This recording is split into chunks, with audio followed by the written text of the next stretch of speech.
ഇറങ്ങാം മണ്ണിലേക്ക് കടക്കാം കൃഷിയിലേക്ക് എന്ന മുദ്രാവാക്യവുമായി പാലാ സോഷ്യൽ വെൽഫെയർ സൊസൈറ്റി ആവിഷ്കരിച്ച ഹരിത സുഗന്ധഗ്രാമം പദ്ധതിയുടെ ഉദ്ഘാടനം executive director father Joseph Vattappallil നിർവഹിച്ചു.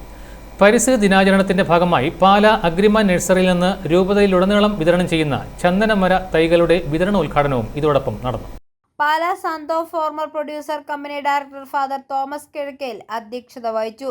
പദ്ധതിയുടെ ഉദ്ഘാടനം executive director father Joseph Vattappallil നിർവഹിച്ചു. അസിസ്റ്റന്റ് ഡയറക്ടർമാരായ father Francis Edathinal, father Mathew Pulikkaparambil, public relations officer Dandis Koonanickal, Joy Vattakunnel, Ronimon Roy, Joby Kizhakkekara തുടങ്ങിയവരും പ്രസംഗിച്ചു. ജോയി ജേക്കബ്, തോമസ് മാന്താടി, ടി ആൻഡോ, ആലിസ് ജോർജ്, ജെയ്സി മാത്യു, റോസ്മേരി ജോസ്, റോസ്മി ഷിബു, സിൻസി സിബി തുടങ്ങിയവർ പരിപാടിക്ക് നേതൃത്വം കൊടുത്തു. ഇടവക പള്ളികൾ തോറും അഗ്രി ഫെസ്റ്റുകൾ സംഘടിപ്പിക്കാനും പള്ളികൾ, മഠങ്ങൾ, കോളേജുകൾ, സ്കൂളുകൾ, ആശുപത്രികൾ തുടങ്ങിയ വിവിധ ക്യാമ്പസുകളിലേക്കും എല്ലാ വീടുകളിലേക്കും ചന്ദനമര തൈകൾ വിതരണം ചെയ്യുന്നതാണ്. ഐഫോറിയ ന്യൂസ്, പാലാ.